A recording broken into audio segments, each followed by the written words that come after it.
Hey, welcome to Dawn. My name's Holt, and I'm so excited that we get to share this moment together to just read the Bible and I guess reflect on what God is saying to us through His Word, but also through some of my story and my life that I want to share with you today. I want to share with you some of the ways that God has really carried me through, but also in the ways that He's taught me that He is always there. He is always present. He always cares, and He has a plan and purpose for my life. So I'm sharing this with you because I believe this to be true for you as well. So maybe you're watching this video right now and you're like, I don't know what's next. I don't know what's coming up. I don't even know if anyone cares about me or what is happening in my life. I want to encourage you that God knows you, He created you, and He has a plan and a future for you. So if there's anything that you want to take away from today, let it be that. So when I was 19, I headed out to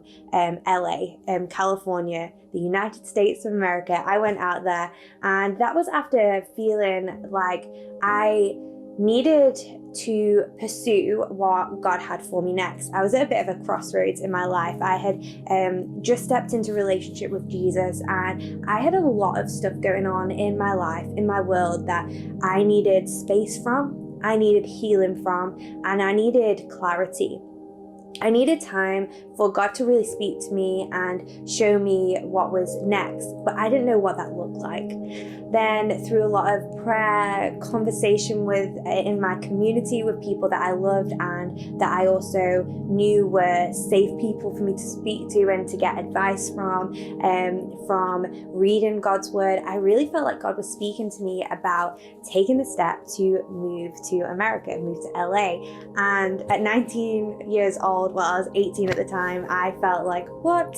This is mad. This is crazy. I don't even know if I can do this. I don't even have money. I am just got a job in this little coffee shop. How is this going to create enough income for me to be able to do this? I don't know if this is even possible. But also, why? Why is this something that I need to do? And I went through this whole journey, and God really used the story of Jonah, the book of Jonah, to speak to me about obedience and being obedient to Him. And I want to encourage you just on that, before we even dig a little bit deeper, that obedience is a really important way that we get to know God, and we get to form a deeper relationship with God, because obedience comes with a lot of trust. To be obedient to what He's asking us to do requires us to trust Him, to rely on Him, to lean into Him and know that what He's asking of us is going to turn out and be good. And I know, and I learned through this process, that God is a good God, and I want you to know that as well, that God is a good God. So when He asks something of us, when we have to be obedient to Him, we can do that in confidence because He is a good God. And not only is He good in His intention for us, but He's also good in the fact that He is going to provide for us, He's going to sustain us, and He is going to deliver on what He says. So the book of Jonah was a massive part of this journey of me learning to be obedient to God.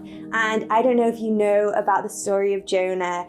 Maybe you heard it when you were a child, about this man who went the opposite way to what God had asked of him, and in that a big fish came and swallowed him up, and he stayed in the belly until he got spat out. It seems crazy and it seems wild, but this story really taught me that, first off, I need to be obedient to God because I don't want to be in the belly of a fish. But second off, that no matter what, God's plan for us, He will make sure it happens, and He will work with us, and He will teach us so we can come to the end of what He's got for us, because He's got a purpose for us and He wants to use us very specifically. He's put things inside of us that He wants to use on this earth to do His work. God has chosen to use us, me and you, as His tools to do His work on this earth, and that is such an honor, and He will make sure that we are when we step into relationship with Him, that can happen. So, and part of that is us being obedient to Him, and being obedient is, we don't want to be in the belly of a fish. That's what I'm saying. But I just want to encourage you as well. So it says in Jonah 2, Jonah's at this point, he's inside the belly of the whale, and this is the point where he's gone the other way. And I don't know whether at the moment you're at a position in your life where you're at a crossroads, just like I was, where you're like, I don't know if what God is asking of me is possible. Practically, I don't think it is. I don't have the money. You want me to do that in our identity? Do we think we're able to do it? Maybe that's something that's stopping you. And we're at this crossroads where it's like, I could ignore what God is saying, push through, push it to the side, and continue just in what I'm doing right now. Or the other option is to step into what it is that God is asking you. Are you at that crossroads? And Jonah was at that crossroads. I've been at that crossroads, and maybe you're there. When I was at that crossroads, it was really tough, and God obviously used this story to help me. But when Jonah was at the crossroads, he went the other way. He went, you know what, that's difficult. That's going to be tough. That's going to be hard. I don't want to do that. I'm going to go do this. In fact, he was a bit like, I'm going to go do it my way. We always do that, don't we? My way. And like I said before, he ended up in the belly of a fish. And when he ended up in the belly of this fish, when God got hold of him and put him in a place, Jonah said this prayer. And I'm going to read. It's kind of a long one, so hold with me and really read the words as they're up on the screen as I'm reading this out. But it says, from inside of the fish, Jonah prayed to the Lord his God. He said, in my distress, I called to the Lord, and he answered me. From the deep in the realm of the dead, I called for help, and you listened to my cry. You hurled me into the depths, into the very heart of the seas, and the current swirled around me. All your waves and breakers swept over me. I said, I have been banished from your sight, yet I look again towards your holy temple. The engulfing waters threatened me, the deep surrounded me, seaweed had wrapped around my head. To the roots of the mountain I sank down, the earth beneath barred me in forever, but you, Lord my God, brought my life up from the pits.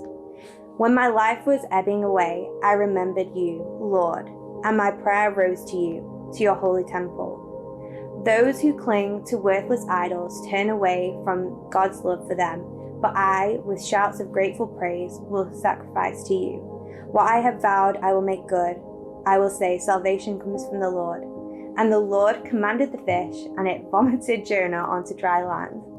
And I absolutely love this because this is a beautiful picture of no matter where we find ourselves, whether we're at the beginning of the crossroads where we're trying to make that decision, or maybe we made the wrong decision and we kind of went down a path that we knew wasn't the one that God was asking us for. Whichever place we're in, this passage, this prayer that Jonah says, really just shows that no matter where we are, whether we make good decisions, bad decisions, God is always with us. He will provide for us to get to the places that we need to be, and we'll learn and be able to trust in him. But also, even if we've made those wrong turns, those wrong decisions, he still wants to be in relationship with us. He still wants to use us, and he still wants to take us back to where we're meant to be. He wants to reinstate us to where we're meant to be. And I guess that's just an encouragement for us all right now. And maybe we can reflect on this in this time that's coming up to, is there a place that I'm in right now, a crossroads where I need to make the decision and learn to be obedient, learn to know that I can trust God and take that step of faith? Or maybe it's a place that we're in where we are, we've already maybe made the wrong decision, we've taken the wrong path, we've taken our way because we think we're capable of doing it. We want to do it on our own without God's support or help. And I just want to encourage you that God wants to use you, he wants to be with you, he wants to work with you, and it's not too late. Or maybe you're watching this video right now and you're like, I don't even know who God is, but I love the idea that he has a plan and purpose and a future for me, and I want to learn more about that. Then I want to encourage you to use this time that's coming up next to ask God to reveal himself to you. Ask him to show you more of who he is and who he's created you to be. I hope you've enjoyed this time together, and let's just spend a moment reflecting.